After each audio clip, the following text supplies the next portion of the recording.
نیت خالص رکھنا۔ ایک شخص نے پکار کر پوچھا، یا رسول اللہ صلی اللہ علیہ وسلم، ایمان کیا چیز ہے؟ آپ صلی اللہ علیہ وسلم نے فرمایا، نیت کو خالص رکھنا، مطلب یہ کہ جو کام کرے اللہ کے واسطے کرے۔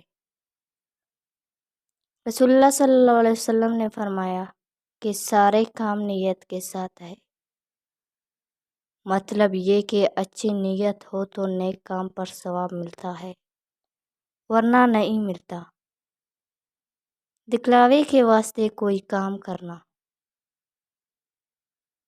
رسول اللہ صلی اللہ علیہ وسلم نے فرمایا، جو شخص سنانے کے واسطے کوئی کام کرے، اللہ تعالیٰ قیامت میں اس کی عیب سنوائے گی، اور جو شخص دکھلاوے کے واسطے کوئی کام کرے، اللہ تعالیٰ قیامت میں اس کی عیب دکھلائے گی۔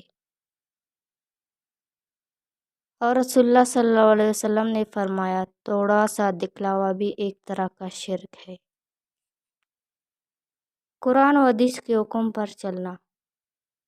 رسول اللہ صلی اللہ علیہ وسلم نے فرمایا، جس وقت میری امت میں دین کا بگاڑ پڑ جائے، اس وقت جو شخص میرے طریقے کو تھامے رہے، اس کو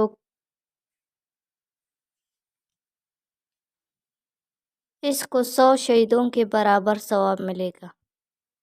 اور رسول اللہ صلی اللہ علیہ وسلم نے فرمایا، میں تم لوگوں میں ایسی چیز چھوڑ کر جاتا ہوں کہ اگر تم اس کو تھامے رہو گے تو کبھی نہ بھٹکو گے۔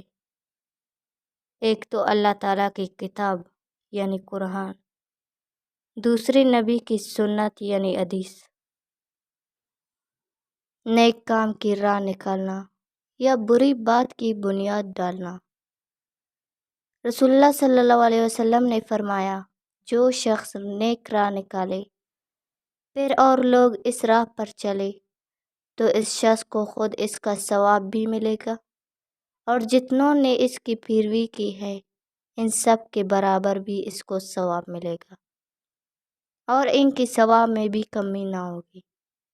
اور جو شخص بری راہ نکالے پھر اور لوگ اس راہ پر چلے تو اس شخص کو خود اس کا گناہ بھی ہوگا، اور جتنوں نے اس کی پیروی کی ہے ان سب کے برابر بھی اس کو گناہ ہوگا، اور ان کی گناہ میں بھی کمی نہ ہوگی۔